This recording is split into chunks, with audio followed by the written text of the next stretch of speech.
Il était une fois un vieux maître silencieux qu'on venait consulter de très loin. On lui demandait « Quel est le plus grand pouvoir que possède l'être humain ?» Et il répondait, en regardant le feu, le mot qu'il choisit au moment où il croit que ce n'est rien. Silence. Car vois-tu, chaque mot que tu prononces est une graine, chaque phrase que tu répètes est une incantation, et chaque pensée que tu formules est une direction pour ton destin. Tu penses que tu parles pour t'exprimer, mais en réalité, tu parles pour y créer. Ceux qui maîtrisent leurs mots ne vivent pas dans le bruit du monde. Ils habitent le cœur des lois invisibles.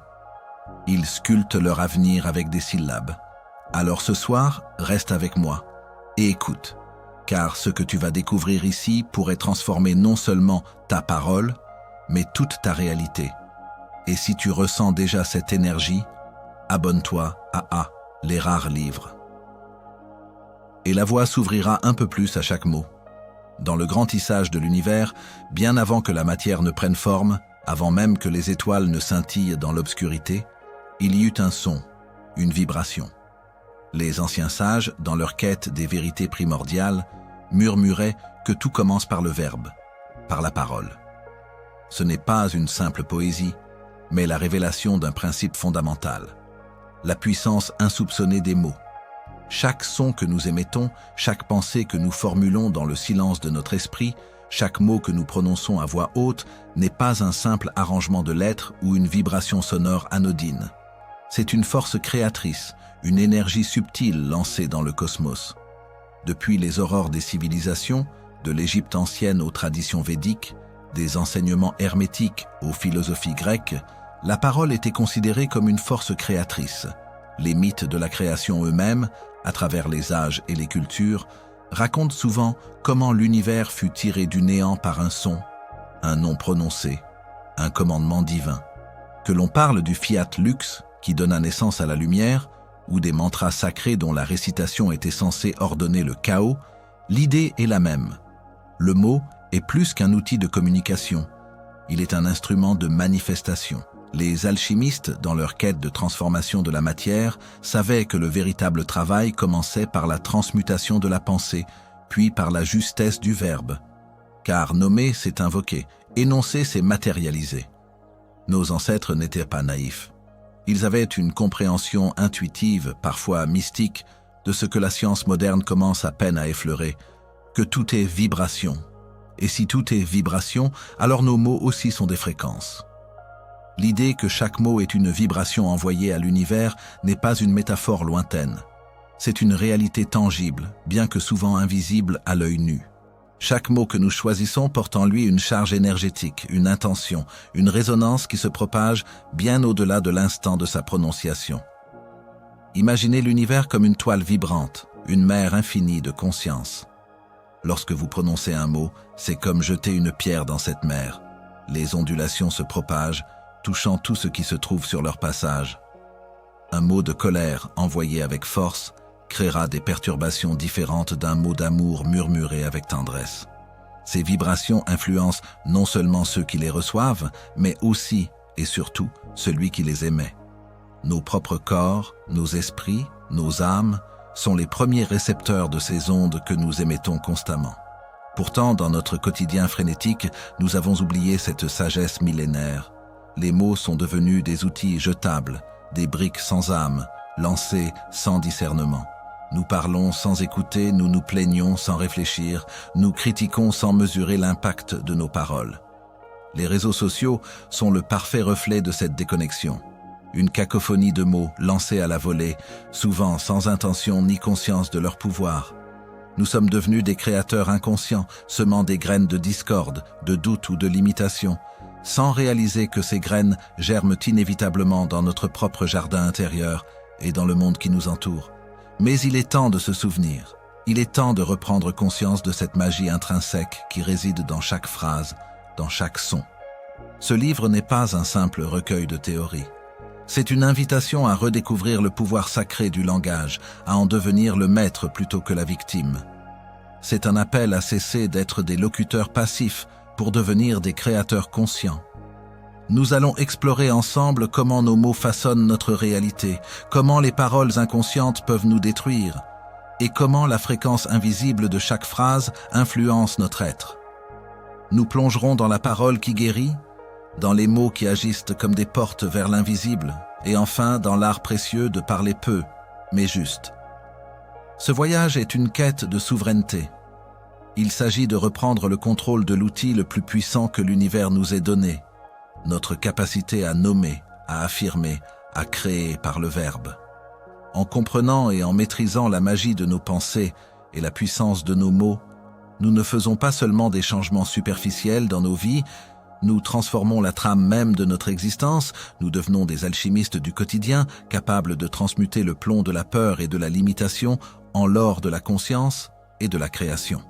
Si cette exploration de la puissance cachée des mots résonne en vous, si l'idée de redécouvrir la sagesse des anciens et de la mettre en pratique dans votre vie vous inspire, alors nous avons une proposition chaleureuse à vous faire. La chaîne, Les Rares Livres, est dédiée à dénicher et à partager ces pépites de connaissances, ces trésors oubliés ou méconnus qui peuvent illuminer votre chemin. En vous abonnant, vous ne manquez aucune de ces précieuses révélations. Vous soutenez notre mission de rendre accessible cette sagesse intemporelle et vous continuez ce voyage intérieur avec une communauté d'esprits curieux et éclairés. Votre abonnement est une part de notre magie, une contribution essentielle pour que ces lumières puissent briller encore plus fort. Rejoignez-nous. Abonnez-vous dès maintenant à Les Rares Livres et activez la cloche des notifications pour ne manquer aucun de nos prochains rendez-vous avec la sagesse. Préparez-vous, car l'aventure ne fait que commencer. Nous allons maintenant ouvrir le premier grand livre de ce voyage, celui qui nous révélera comment le Verbe est créateur. Le Verbe est créateur. Nous marchons sur une terre parsemée de graines invisibles, semées à chaque instant par les paroles que nous émettons, par les pensées que nous nourrissons. Les anciens, ceux qui savaient lire les signes dans le vent et les étoiles, avaient compris cette vérité fondamentale. Tout commence par le Verbe. Ce n'est pas une simple formule théologique ou un concept lointain, c'est le souffle même de la création. Dans les récits fondateurs de l'humanité, des hymnes védiques aux textes gnostiques, le monde n'est pas apparu par hasard, mais par une émanation sonore, une déclaration originelle. Le son primordial, l'affirmation divine, a mis en mouvement la danse de l'existence. Et nous, êtres humains, sommes les dépositaires de cette étincelle créatrice capable de manifester, de transformer, de bâtir ou de détruire par la seule puissance de nos mots. Il fut un temps où la parole était sacrée. Un serment était une chaîne indéfectible, une bénédiction, une force de vie, une malédiction, une ombre portée. On ne parlait pas à la légère, car chaque mot portait un poids, une résonance qui se propageait bien au-delà de l'instant.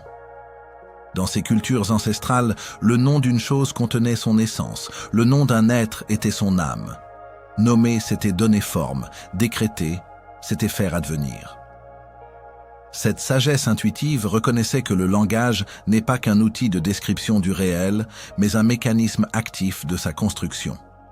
Chaque mot prononcé est un acte de magie, une vibration lancée dans le champ quantique de l'univers, attendant de prendre forme. Comment les mots façonnent notre réalité intérieure et extérieure est une danse complexe, souvent invisible à l'œil nu, mais dont les effets sont partout. Commençons par notre réalité intérieure. Notre dialogue interne, ce flot incessant de pensées et de jugements que nous entretenons avec nous-mêmes, est entièrement constitué de mots. Ces mots intérieurs, ces murmures silencieux sont les architectes de nos croyances, les bâtisseurs de notre perception de nous-mêmes et du monde. Si vous vous répétez « je suis incapable »,« je ne mérite pas »,« la vie est difficile », ces phrases deviennent des programmes ancrés au plus profond de votre être. Elles créent des filtres à travers lesquels vous interprétez chaque événement, renforcent des schémas neuronaux spécifiques et finissent par modeler votre réalité psychologique. Votre esprit, fidèle serviteur, s'efforcera alors de prouver la véracité de ces affirmations silencieuses, attirant à vous des situations qui les confirment. Mais l'inverse est tout aussi vrai. Si vous choisissez de vous dire « je suis fort »,« j'apprends et je grandis », chaque défi est une opportunité, Ces mots, chargés d'intention et d'émotion, ouvrent des voies nouvelles dans votre conscience. Ils stimulent des parties de votre cerveau associées à la résilience et à la créativité. Ils reprogramment vos croyances limitantes, transformant le terrain aride de l'autodoute en un jardin fertile de possibilités. J'ai eu l'occasion de rencontrer des individus qui, après des années de pensées autodépréciatives, ont délibérément entrepris de changer leur langage intérieur. Au début, c'était un effort, une discipline. Mais avec le temps, les mots nouveaux ont pris racine et avec eux, une nouvelle perception d'eux-mêmes, plus lumineuse, plus puissante. C'est le premier cercle de la création par le verbe, la transformation de notre monde intérieur. Ce qui se passe à l'intérieur ne manque jamais de se manifester à l'extérieur. Nos mots prononcés, nos conversations, nos discours sont les outils avec lesquels nous interagissons avec le monde. Ils construisent nos relations, façonnent nos opportunités et déterminent la nature de notre réalité tangible.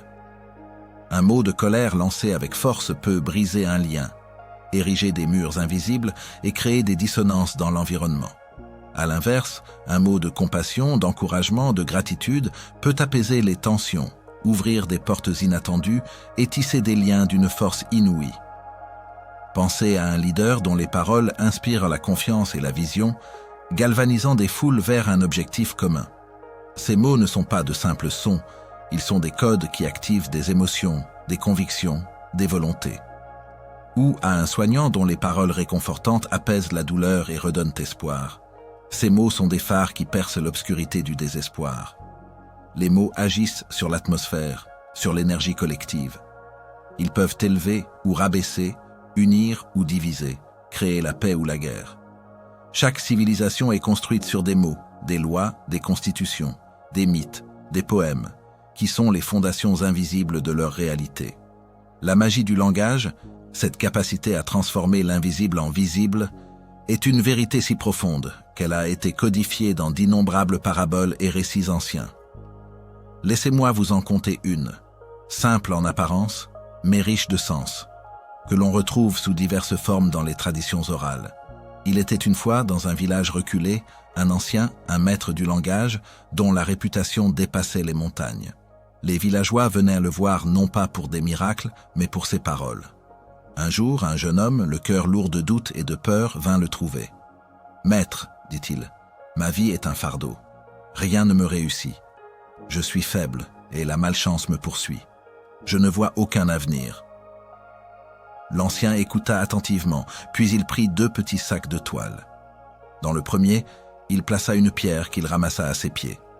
Dans le second, il plaça une plume légère. Il tendit la pierre au jeune homme et dit « Chaque fois que tu prononceras un mot de plainte, de doute ou de peur sur toi-même ou sur ta vie, jette cette pierre à tes pieds. Observe le bruit qu'elle fait. » Puis il tendit la plume et ajouta « Chaque fois que tu prononceras un mot de gratitude, d'espoir ou de force sur toi-même ou sur le monde, souffle cette plume au vent. Observe la légèreté avec laquelle elle s'envole. » Le jeune homme perplexe obéit. Au début, le bruit des pierres tombant était incessant. « Je suis fatigué, clac. Je n'y arriverai jamais, clac. Quelle malchance, clac. » Le sol autour de lui se couvrait rapidement de pierres. Mais à force de voir cette accumulation, il commença à prendre conscience du poids réel de ses mots. Un jour, il vit une fleur pousser dans la boue. Il hésita, puis souffla la plume. Quelle belle fleur!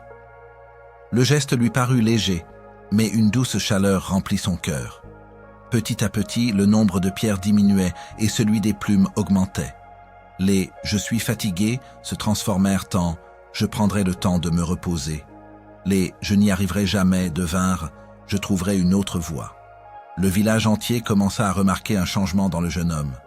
Son pas était plus léger, son regard plus clair, et les choses commençaient, par un étrange concours de circonstances, à lui sourire. Ses récoltes étaient plus abondantes, les opportunités venaient à lui, et les gens cherchaient sa compagnie. 1 an plus tard, le jeune homme revint voir l'ancien. Il n'avait plus de pierre. Le sac de plumes était vide, car elles s'étaient toutes envolées, portant ses bonnes paroles au loin. « Maître, dit-il, ma vie a changé. Mais comment cela se fait-il? N'ai-je fait que changer mes mots ?» L'ancien sourit. « Mon fils, Tu n'as pas seulement changé tes mots, tu as changé la vibration de ton être. Les pierres que tu lançais étaient le poids de tes anciennes pensées, de tes peurs. Elles créaient des obstacles autour de toi et en toi. Les plumes que tu soufflais étaient la légèreté de tes nouvelles intentions, de ta gratitude. Elles ont créé de l'espace, de la lumière, de l'ouverture. L'univers, vois-tu, ne répond pas à tes désirs, mais à la vibration que tu émets. Et tes mots sont les codes de cette vibration. Cette parabole, simple en sa structure, révèle une vérité profonde. Nos mots sont des actes de création. Ils sont les énergies que nous manifestons, les instructions que nous donnons à notre propre subconscient et à l'univers. Chaque fois que nous parlons, nous ne faisons pas que communiquer, nous co-créons notre réalité. Comprendre que le Verbe est créateur, c'est prendre conscience de la responsabilité immense qui nous incombe. Cela nous invite à la vigilance, à la conscience de chaque mot prononcé, de chaque pensée formulée. C'est l'essence de la magie véritable, la capacité à agir avec intention sur le monde invisible des énergies pour manifester une réalité désirée. Les mots sont les outils de l'alchimiste moderne, capables de transmuter le plomb de notre expérience en l'or de la sagesse et de la réalisation. Mais si le Verbe est créateur, il peut aussi, sans conscience, nous desservir. Car il existe des paroles, des habitudes de langage, des croyances qui, sans même que nous nous en rendions compte, limitent notre potentiel et détruisent notre élan. C'est à ces mots inconscients qui nous détruisent que nous nous consacrerons dans la prochaine étape de notre voyage, afin de les identifier pour mieux les transformer. Les mots inconscients qui nous détruisent. Si le Verbe est créateur, il est aussi par son revers un destructeur silencieux.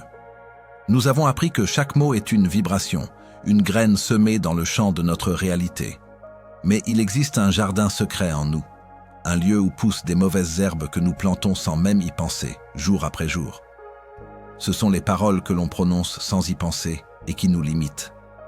Elles s'insinuent dans notre subconscient comme un poison lent, façonnant des cages invisibles autour de notre esprit, réduisant notre vision du monde et de nous-mêmes. Pensez à ces phrases toutes faites, ces expressions courantes que nous utilisons à la légère, sans en mesurer la portée. C'est la galère, je suis nul, j'ai la poisse, c'est trop difficile pour moi, je n'y arriverai jamais. Ces mots, souvent prononcés sous le coup de la frustration, de la fatigue ou de l'habitude, sont bien plus que de simples exclamations. Ils sont des décrets. Chaque fois que vous les prononcez, vous envoyez une instruction claire à votre esprit le plus profond. Votre subconscient, ce vaste réceptacle qui ne fait pas de distinction entre le vrai et le faux, l'intention et la boutade, les reçoit comme des vérités absolues. Il commence alors à organiser votre réalité pour qu'elle corresponde à ces affirmations. C'est comme donner une commande à un artisan invisible qui travaille sans relâche dans les coulisses de votre être. Si vous lui dites constamment « Construis-moi une petite cage », il s'exécutera avec diligence. Vous vous sentirez alors limité, incapable de voir les opportunités, de briser les barrières. Les « je dois », les « il faut », les « je ne peux pas » sont des murs que nous érigeons nous-mêmes, souvent par mimétisme social ou par des schémas hérités. Nous répétons ces mots de nos parents, de nos éducateurs, de la société, sans jamais les interroger.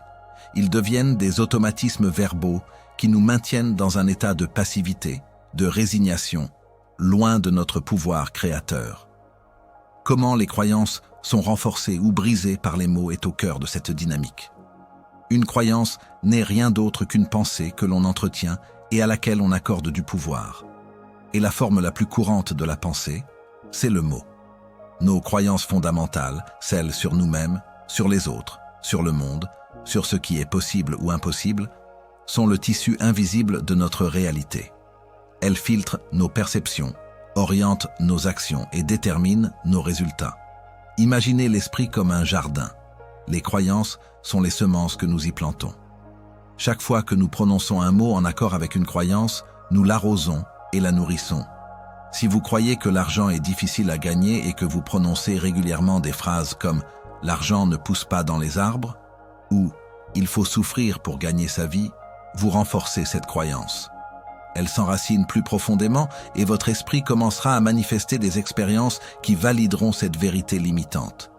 Vous attirerez des situations de manque, de difficultés financières, non pas par malchance, mais par une obéissance aveugle à vos propres décrets verbaux inconscients.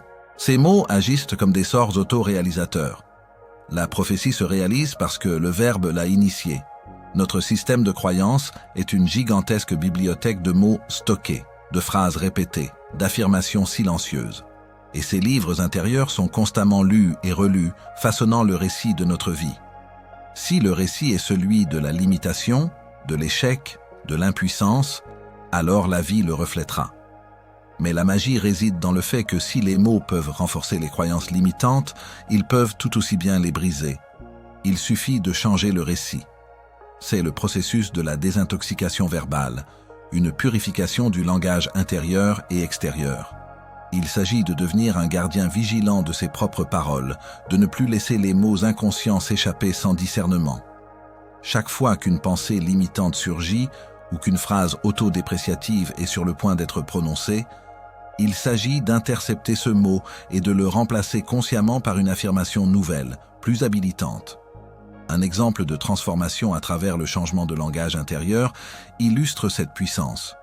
Je me souviens d'une rencontre il y a de nombreuses années avec une femme brillante mais profondément malheureuse. Elle se plaignait constamment de son manque de confiance en elle, de sa peur de parler en public, de son incapacité à s'affirmer.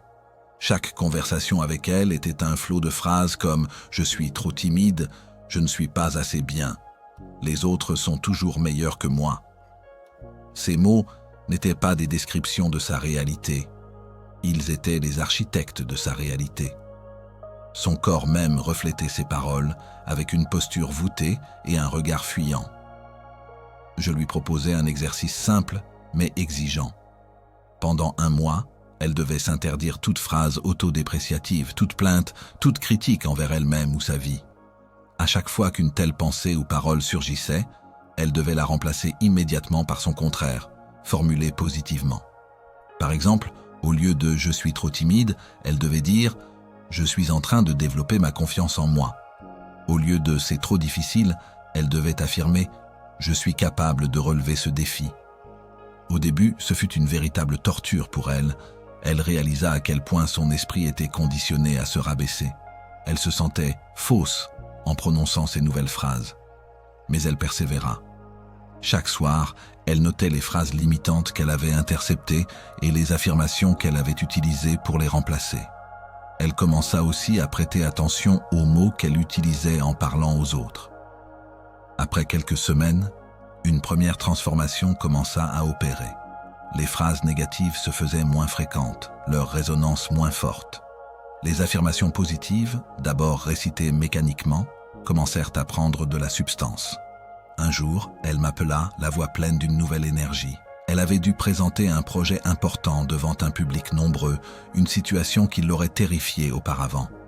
Cette fois, au lieu de se dire « je vais échouer », elle s'était répétée « je suis préparée, ma voix est claire, je vais inspirer mon auditoire ».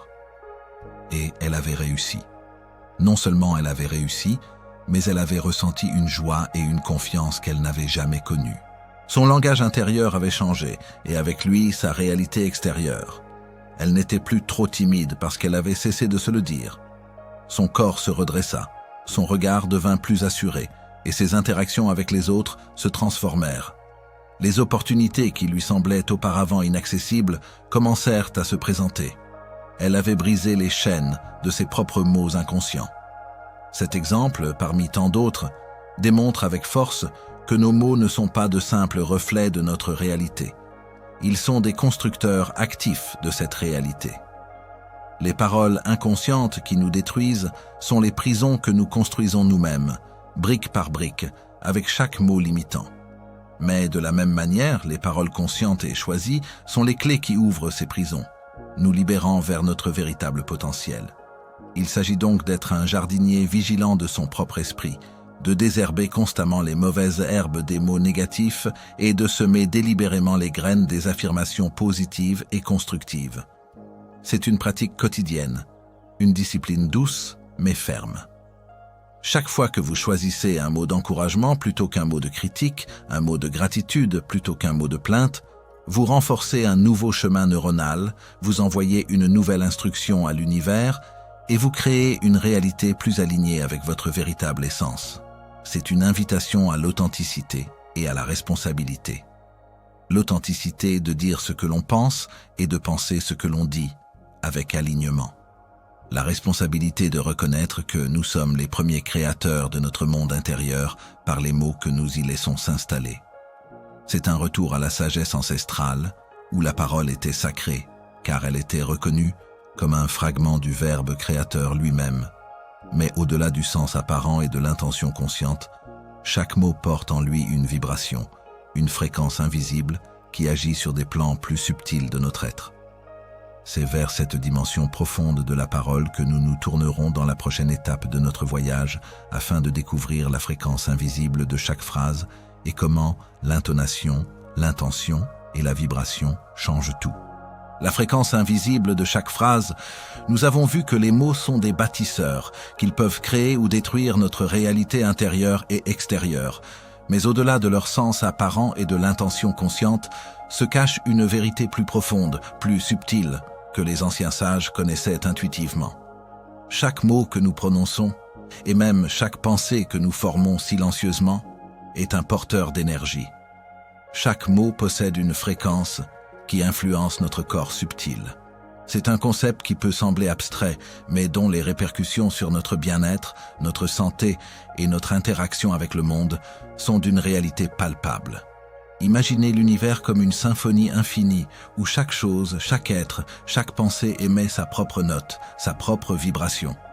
Notre corps physique est une mélodie complexe, mais il est aussi entouré et traversé par des corps plus subtils, faits d'énergie pure. Ces corps énergétiques, souvent appelés auras ou champs vibratoires, sont comme des récepteurs et des émetteurs constants. Quand nous prononçons un mot, c'est comme frapper une note sur un instrument. Cette note vibre à travers notre être et se propage dans l'espace qui nous entoure. Un mot de colère, par exemple, même s'il n'est pas exprimé à voix haute, génère une vibration basse, dense, discordante. Cette vibration affecte instantanément notre propre champ énergétique. Elle peut créer des tensions dans le corps, bloquer la circulation de l'énergie vitale et même, à la longue, se manifester sous forme de mal-être ou de maladie. Pensez à l'impact que la critique constante ou le jugement sévère, même envers soi-même, peut avoir sur la vitalité d'une personne. C'est le poids de ces basses fréquences qui s'accumulent. À l'inverse, un mot d'amour, de gratitude, de compassion émet une vibration élevée, lumineuse, harmonieuse. Cette vibration élève notre propre taux vibratoire, apporte un sentiment de légèreté, de joie, d'ouverture. Elle dynamise nos centres d'énergie et renforce notre système de défense naturel.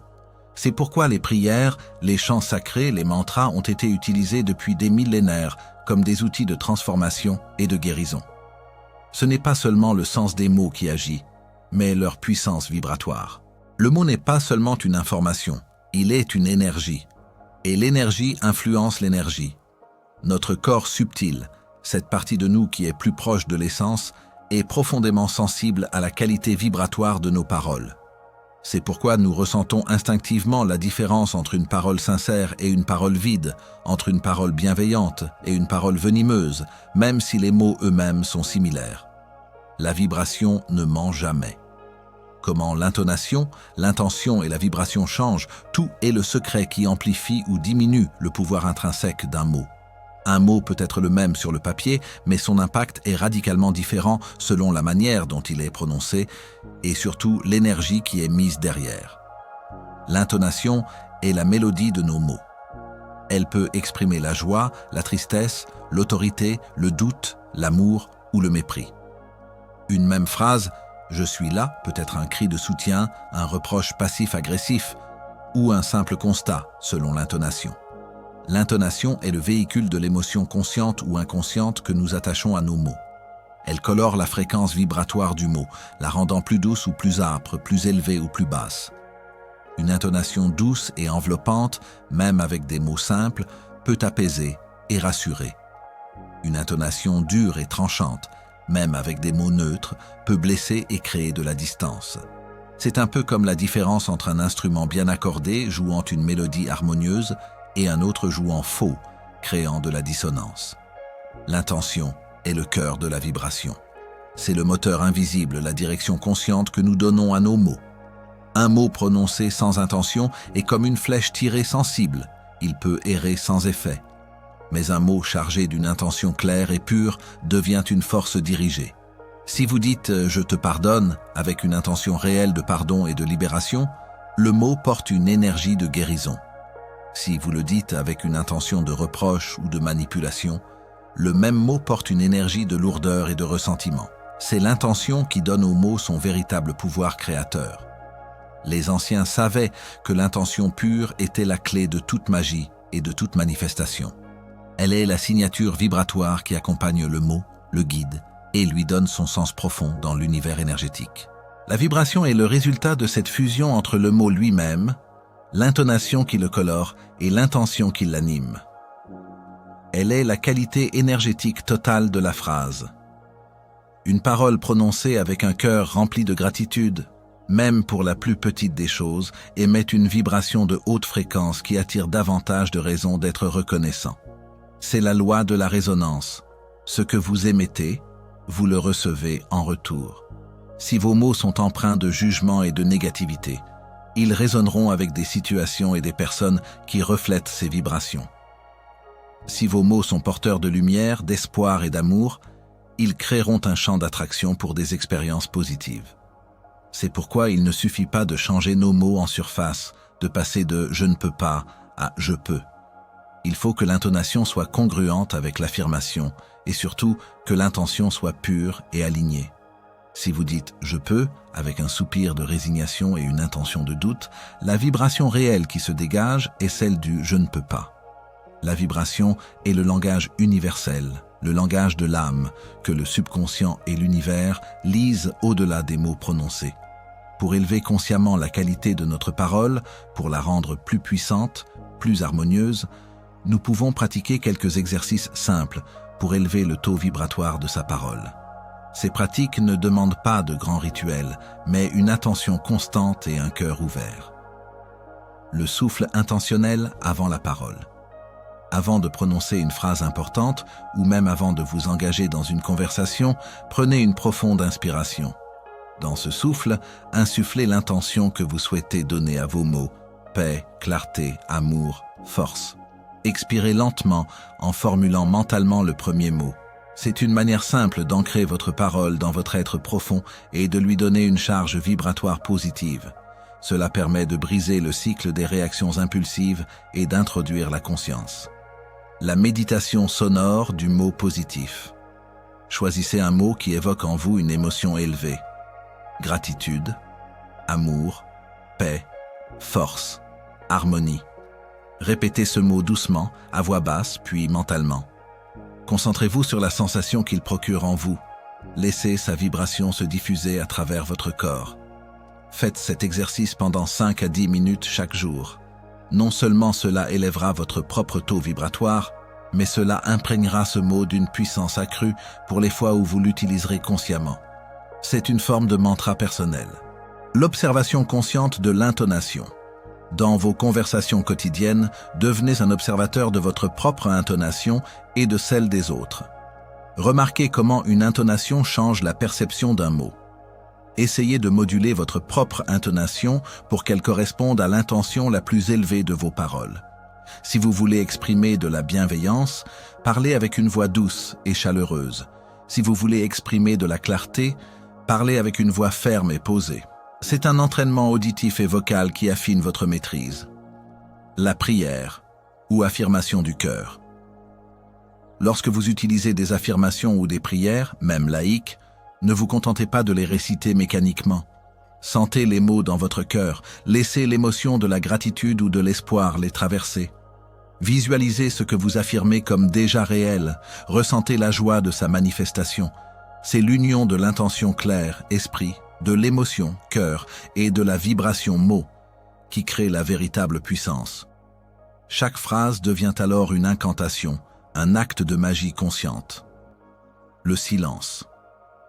Avant la parole. Avant de répondre à une question, avant d'exprimer une opinion, accordez-vous un court instant de silence. Dans ce silence, laissez la conscience choisir le mot juste, celui qui porte la vibration la plus appropriée à la situation et à votre intention la plus élevée. Ce n'est pas un silence de vide, mais un silence plein de potentiel, où la sagesse peut émerger avant que le bruit des mots ne prenne le dessus. C'est une pratique de pleine conscience, appliquée à la parole.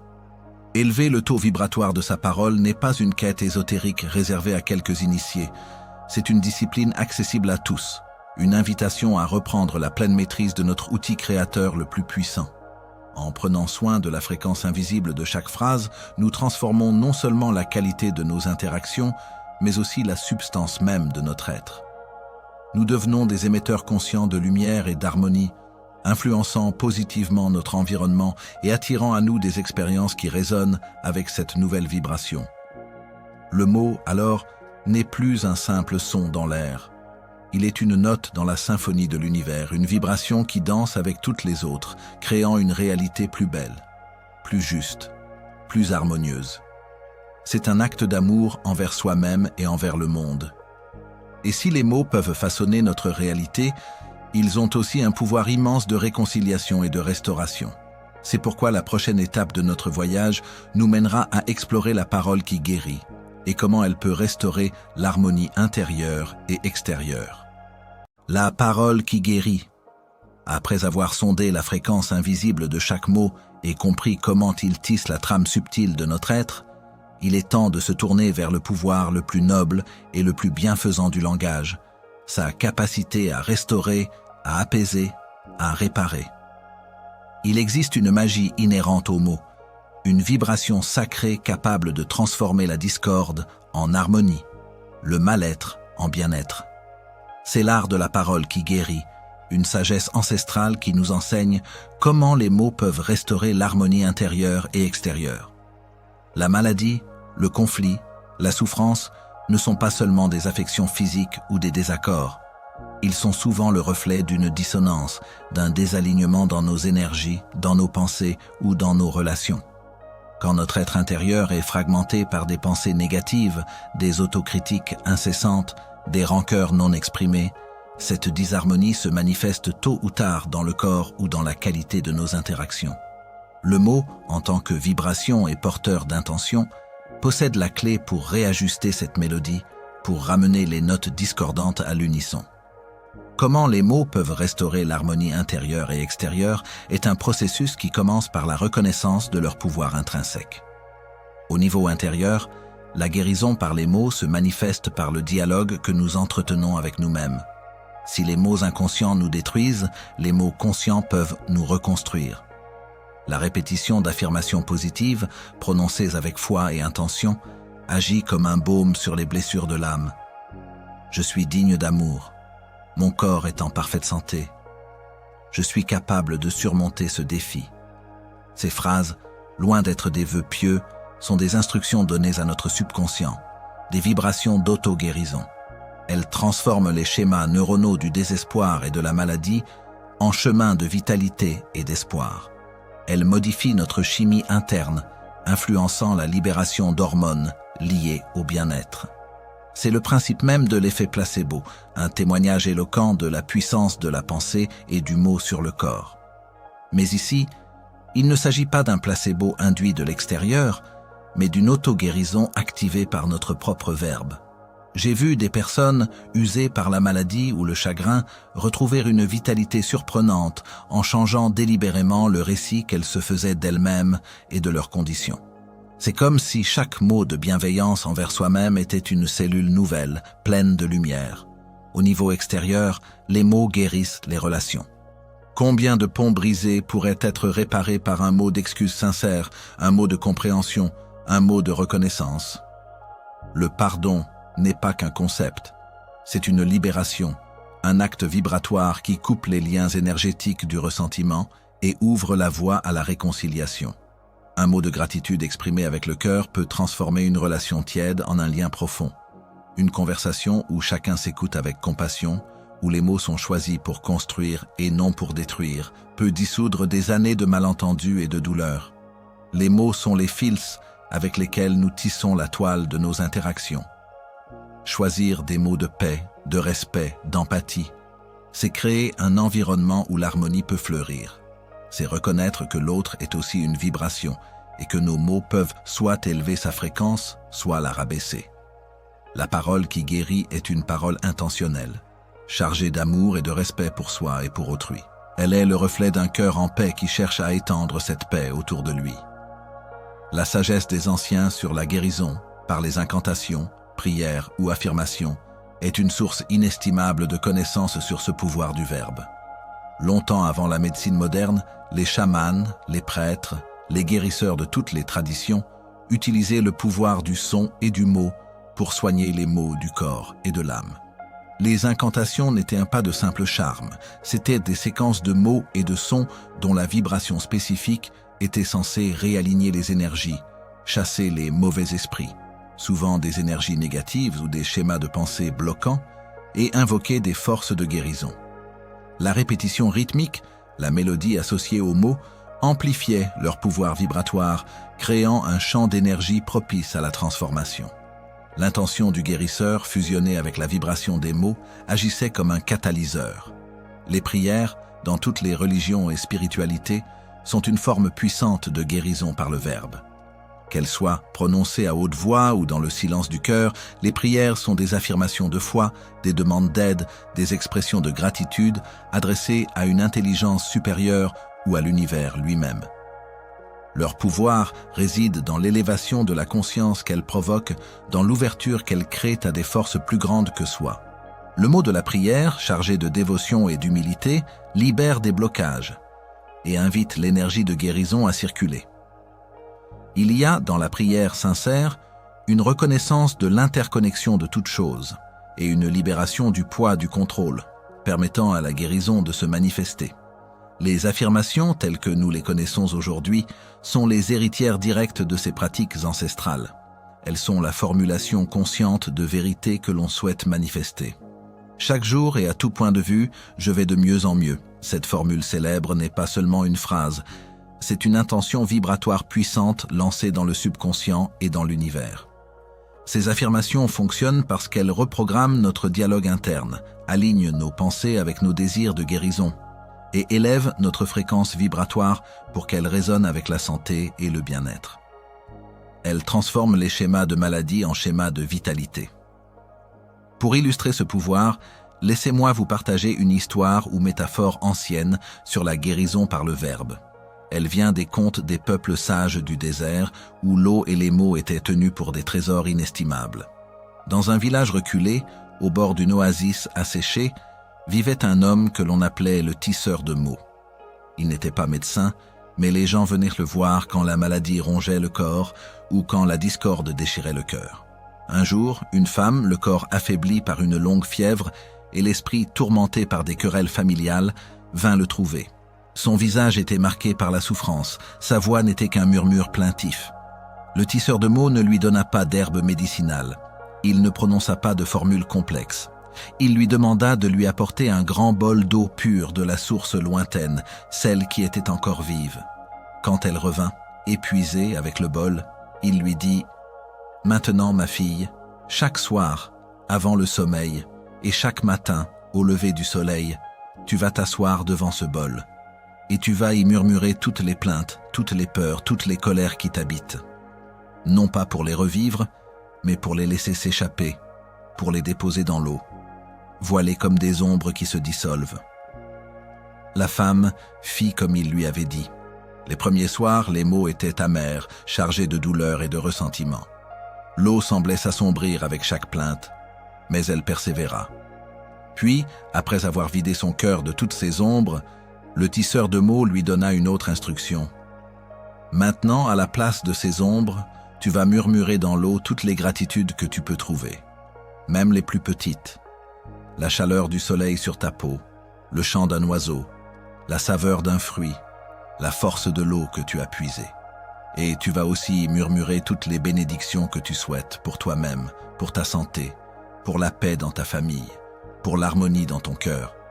Vois ces mots comme des rayons de lumière qui illuminent l'eau. » La femme continua son rituel. Les premiers matins, les gratitudes étaient rares, les bénédictions hésitantes. Mais plus elle cherchait, plus elle trouvait. L'eau du bol, peu à peu, semblait devenir plus claire, plus scintillante. Les vibrations de ces mots de gratitude et de bénédiction se dissolvaient dans l'eau, et par un mystère indicible, l'eau elle-même semblait se charger d'une nouvelle vitalité. Au bout de quelques semaines, la femme revint voir le tisseur de mots. Son visage avait retrouvé sa lumière, ses yeux brillaient, son corps était plus fort. Les querelles familiales s'étaient apaisées et une paix inattendue s'était installée dans son cœur. « Comment cela se fait-il » demanda-t-elle au maître. « Ma fille, » répondit le tisseur de mots, « l'eau est le miroir de l'âme et le réceptacle des vibrations. Tes premières paroles ont chargé l'eau de la lourdeur de tes peurs et de tes plaintes. Elles ont été absorbées et l'eau, miroir de ta souffrance, t'a montré le chemin. Puis, tes paroles de gratitude et de bénédiction ont infusé l'eau de lumière et d'harmonie. Cette eau, purifiée par tes intentions, a ensuite abreuvé chaque cellule de ton être, réalignant ta propre vibration. Ton corps et ton esprit ont bu la substance de tes mots de guérison. La maladie et la discorde ne sont que des vibrations erronées. La parole, chargée de conscience et d'amour, est le verbe qui réaccorde la mélodie de la vie. Cette histoire nous rappelle la puissance intrinsèque de l'eau comme véhicule des intentions, mais surtout, elle souligne la capacité des mots à transformer notre réalité physiologique et relationnelle. C'est un enseignement profond sur la psychosomatique des mots, sur la manière dont ce que nous nous disons et ce que nous disons aux autres devient une réalité tangible. La parole qui guérit est une pratique de conscience, de bienveillance et d'amour. C'est choisir de faire de chaque mot un acte de lumière, de le charger de l'intention la plus pure. En cultivant cette parole, nous ne faisons pas que soigner nos mots. Nous participons activement à la création d'un monde plus harmonieux, un mot à la fois. Car chaque mot de guérison que nous prononçons est une bénédiction que nous offrons à nous-mêmes et à l'univers. Si les mots peuvent guérir en purifiant et en harmonisant, ils ont également la capacité de nous connecter à des dimensions au-delà du visible, d'ouvrir des portes de conscience que notre esprit rationnel ne peut même pas concevoir. C'est vers cette magie supérieure de la parole que nous nous tournerons dans le prochain chapitre, pour explorer les mots comme porte de l'invisible, et comment le langage symbolique agit comme une clé mystique. Les mots comme porte de l'invisible. Nous avons voyagé à travers le Verbe créateur, ses ombres destructrices et sa lumière guérisseuse. Maintenant, il est temps de franchir un nouveau seuil, de lever le voile sur une dimension de la parole encore plus mystérieuse, celle où les mots cessent d'être de simples outils pour devenir des clés. Car certains mots ouvrent des espaces de conscience profonds, agissant comme des portes vers des réalités invisibles, vers des vérités qui résident au-delà des sens et de la raison. C'est ici que le langage symbolique agit comme une clé mystique, nous permettant une plongée dans les formules sacrées, non pas comme des rituels dogmatiques, mais comme des ponts vers notre essence la plus profonde. Imaginez une demeure immense, aux 1000 pièces et aux passages secrets, dont la plupart nous sont inconnus. Notre conscience ordinaire ne navigue que dans quelques-unes de ces pièces, celles que nous fréquentons au quotidien. Mais il existe des mots qui, prononcés avec justesse et intention, résonnent avec les serrures de ces portes cachées. Ce sont des mots qui portent en eux une charge archétypale, une résonance universelle qui transcende les langues et les cultures. Ils ne décrivent pas seulement une réalité, ils la révèlent. Quand nous prononçons des mots comme paix, amour, harmonie, éternité, non pas comme de simples définitions, mais comme des invocations, ils activent en nous des états de conscience particuliers. Le mot « paix », répété silencieusement, peut calmer le tumulte intérieur, invitant l'esprit à un repos profond. Le mot « amour », médité avec ferveur, peut ouvrir le cœur, nous connectant à une source inépuisable de compassion. Ces mots sont des résonateurs. Ils éveillent en nous les qualités qu'ils représentent, nous permettant d'expérimenter directement ces états de conscience profonds. Ils ne sont pas des suggestions, ils sont des instructions énergétiques. Dans les traditions initiatiques, il était enseigné que la structure même du langage humain, en ses racines primitives, est un reflet de la structure de l'univers. Chaque son, chaque syllabe, chaque mot porte en lui une parcelle de l'ordre cosmique. Lorsque nous alignons notre parole avec cet ordre, nous accédons à des niveaux de compréhension et d'expérience qui dépassent notre mental rationnel. C'est comme si nous activations des codes secrets gravés dans notre propre ADN spirituel. Le secret de cette activation réside dans la compréhension que le langage symbolique agit comme une clé mystique. Un symbole n'est pas ce qu'il représente, il est une porte vers une réalité plus vaste. Le mot « lumière », par exemple, ne décrit pas seulement l'absence d'obscurité, il est un symbole de connaissance, de conscience, de vérité divine. Prononcer le mot « lumière » avec intention, c'est invoquer non seulement l'image d'une flamme, mais aussi l'expérience de l'illumination, de la clarté intérieure. Les symboles sont le langage de l'âme, le pont entre le visible et l'invisible. Les mots symboliques sont comme des hiéroglyphes vivants dont la prononciation correcte déverrouille des significations et des puissances cachées. Ils contournent la logique linéaire de l'esprit pour parler directement à notre intuition, à notre subconscient, aux strates les plus profondes de notre être. Quand un mot symbolique est prononcé avec la bonne intonation, l'intention pure et la résonance vibratoire juste, il n'informe pas, il transforme. Pensez aux noms sacrés ou aux divinités dans les anciennes traditions.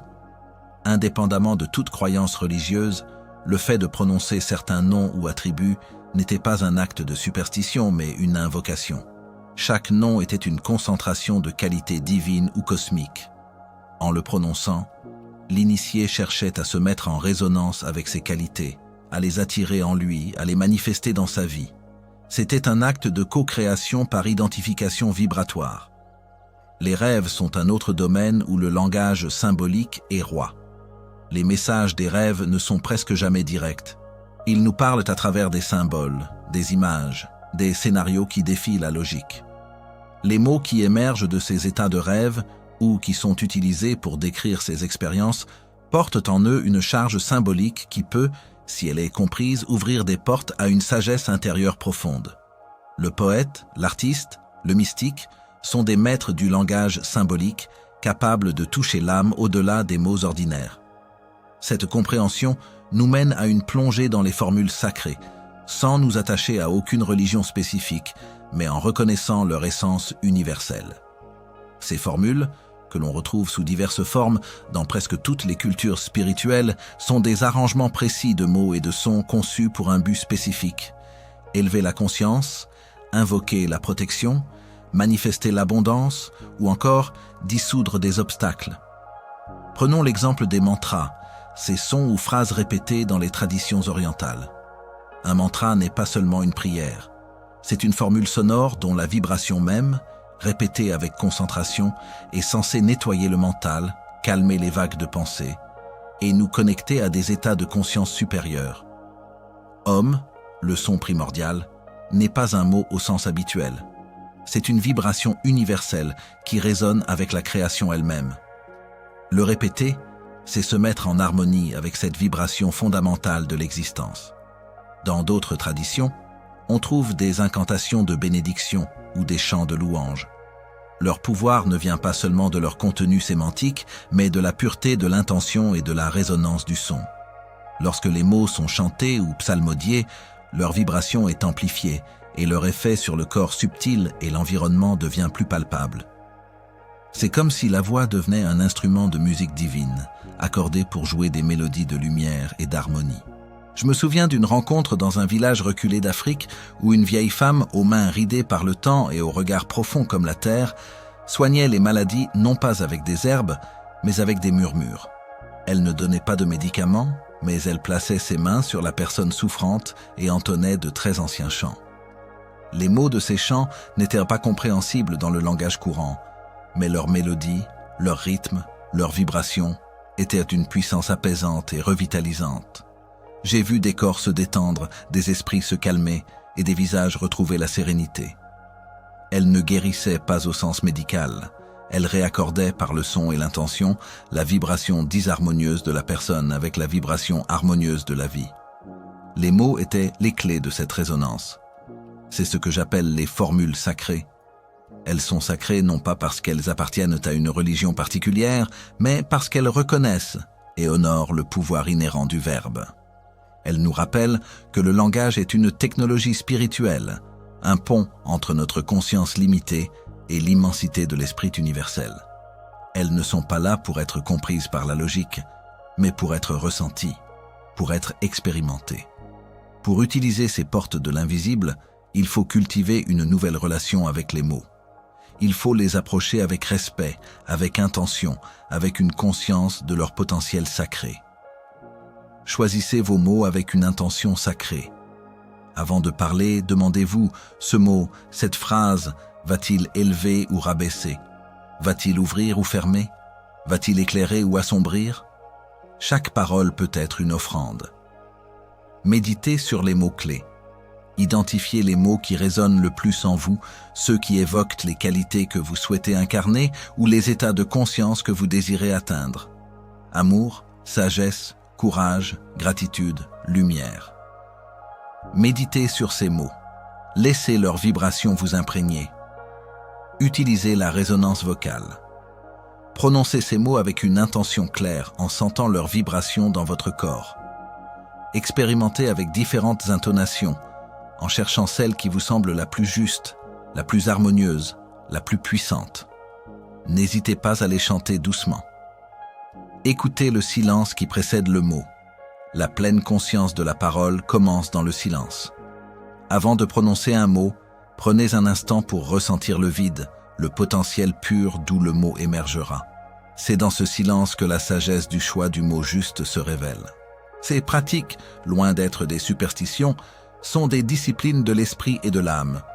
Elles nous reconnectent à un savoir ancien, à la reconnaissance du fait que nous sommes des êtres vibratoires et que nos mots sont les instruments avec lesquels nous accordons notre propre vibration avec celle de l'univers.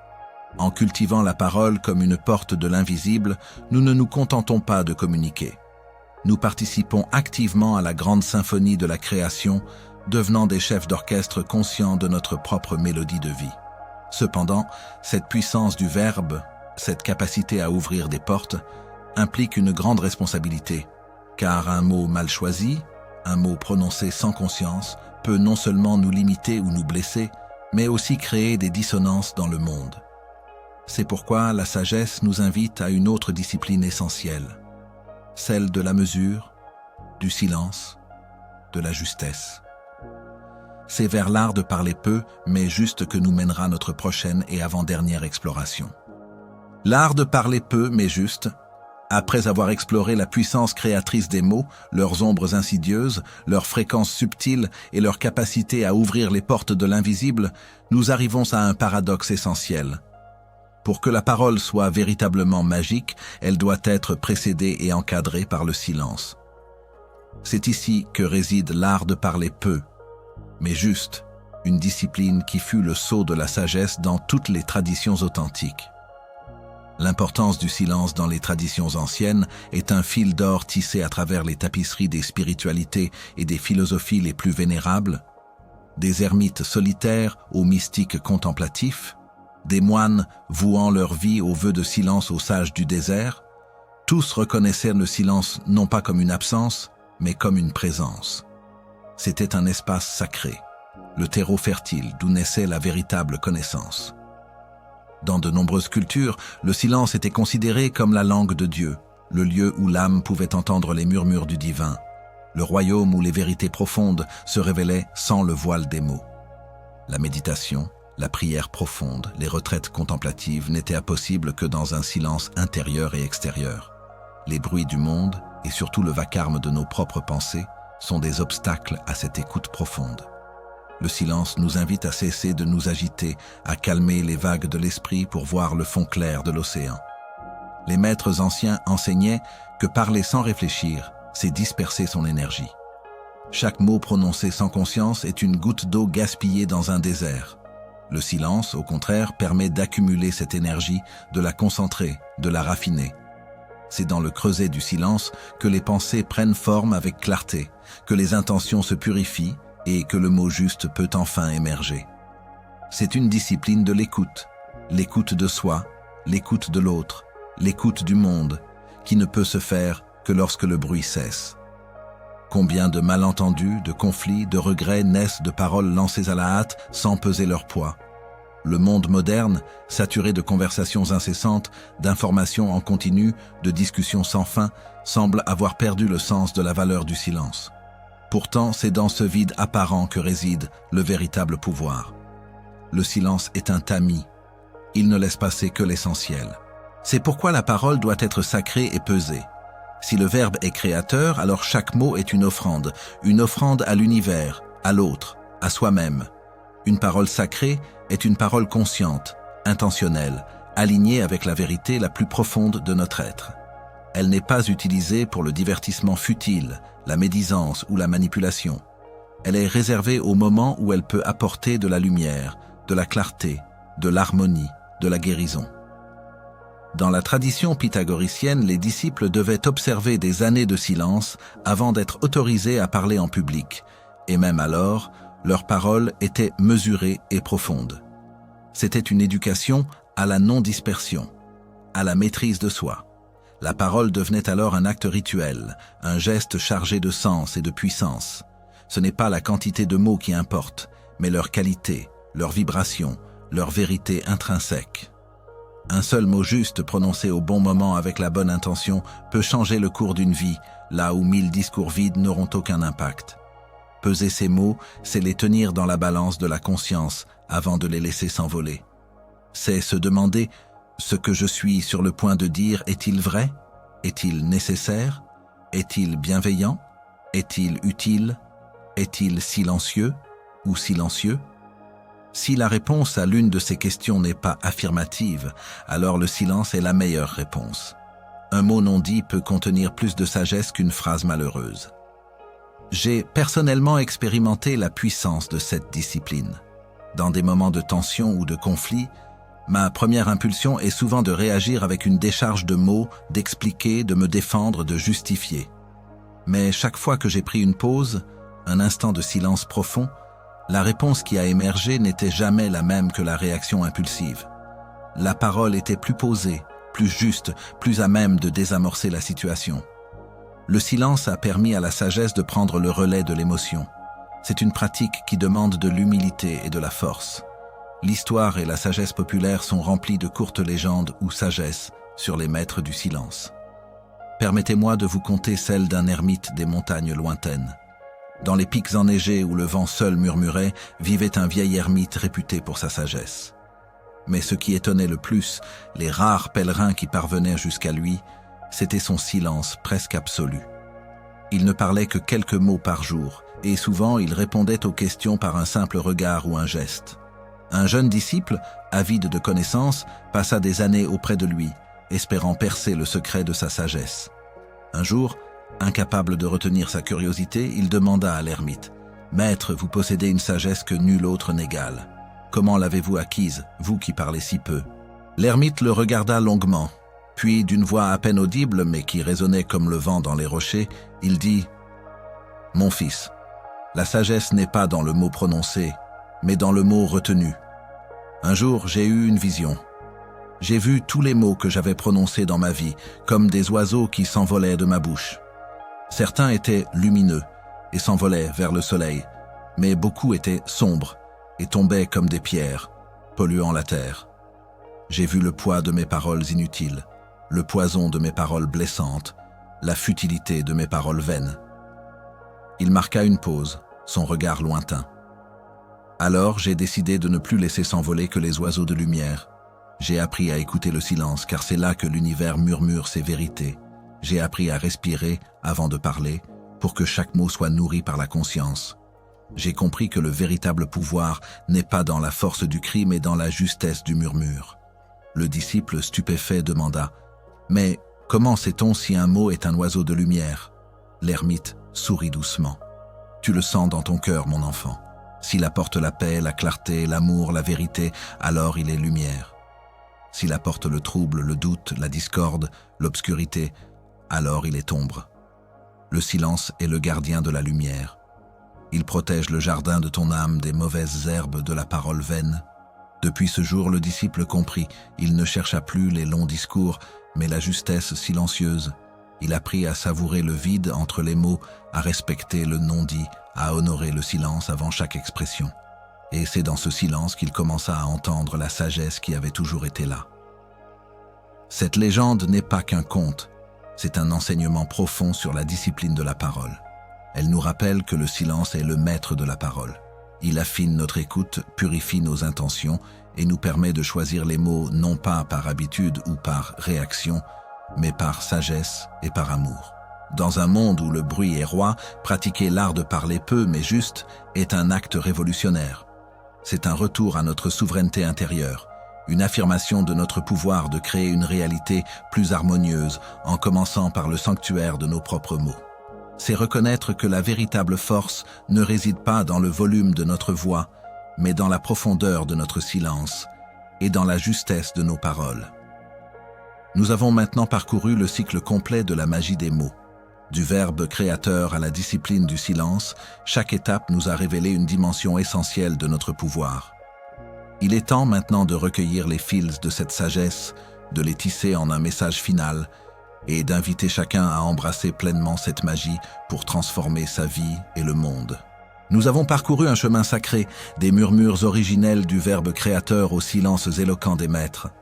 La magie de tes pensées, prends soin de tes mots, n'a pas été une simple lecture, mais une révélation, une invitation à redécouvrir le pouvoir inouï qui réside en chacun de nous, celui de la parole. Nous avons vu que chaque mot est bien plus qu'une vibration. C'est une graine, une force invisible qui façonne notre monde intérieur et extérieur. Les mots que nous prononçons sans y penser peuvent devenir des chaînes invisibles, renforçant des croyances limitantes qui nous maintiennent captifs de notre propre potentiel. Mais nous avons aussi découvert que l'intention, l'intonation et la fréquence vibratoire de chaque phrase sont les clés pour transformer ces chaînes en ailes, pour élever notre être et attirer l'harmonie. La parole n'est pas seulement un moyen de communication, elle est un instrument de guérison, capable de restaurer l'équilibre en nous et dans nos relations. Les sages de tous les temps l'ont utilisé comme un baume, une incantation, une prière, sachant que la vibration du mot juste pouvait réaligner les mélodies discordantes de l'âme et du corps. Et au-delà de la guérison, certains mots, symboliques et archétypaux, agissent comme de véritables portes de l'invisible, nous connectant à des espaces de conscience profonds où la sagesse universelle se révèle. Enfin, nous avons embrassé le paradoxe essentiel. Pour que nos mots soient véritablement puissants et lumineux, ils doivent naître du silence. L'art de parler peu, mais juste, est la discipline des maîtres, celle qui purifie l'intention et donne aux mots son poids sacré. C'est dans le creuset du silence que le verbe se prépare à sa manifestation la plus pure. Le message profond à retenir de ce voyage est simple, mais d'une portée immense. Chaque mot que vous prononcez, chaque pensée que vous nourrissez est un acte de création. Vous êtes l'architecte de votre réalité et vos mots sont vos outils les plus puissants. Choisissez-les avec conscience, avec amour, avec une intention pure. Laissez vos paroles devenir des ponts vers la lumière, des instruments de paix, des affirmations de votre pouvoir divin. Faites de vos mots des offrandes, des bénédictions, des semences de joie et de sagesse. Cessez de gaspiller cette énergie précieuse en plaintes, en critiques, en paroles vaines. Élevez votre langage et vous élèverez votre vie. Si cette exploration de la magie des mots a éclairé votre esprit et touché votre cœur, sachez que le voyage de la connaissance ne s'arrête jamais. La chaîne, Les Rares Livres, est dédiée à vous offrir ces lumières, à dénicher et à partager les trésors de sagesse qui ont traversé les âges. Pour que ces explorations continuent, pour que d'autres puissent découvrir cette magie des pensées et des mots, nous vous invitons chaleureusement à nous soutenir. Abonnez-vous dès maintenant à Les Rares Livres et activez la cloche des notifications. Votre soutien est la voie qui nous permet de poursuivre notre mission, de continuer à nourrir votre âme et votre pensée avec des savoirs rares et précieux. Rejoignez-nous pour les prochaines aventures de l'esprit.